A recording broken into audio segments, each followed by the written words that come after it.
ठाऊक आहे शत्रू तुला हानी पोचवण्याचा प्रयत्न करतोय, पण मी त्याचं रूपांतर तुझ्या भल्यासाठी करतोय. चिंता सोड आणि आता शांतपणे ऐक.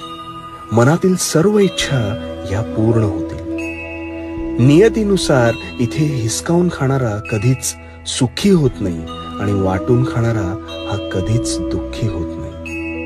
म्हणून वर्तमानात तू निस्वार्थ कर्माचे रोप लाव.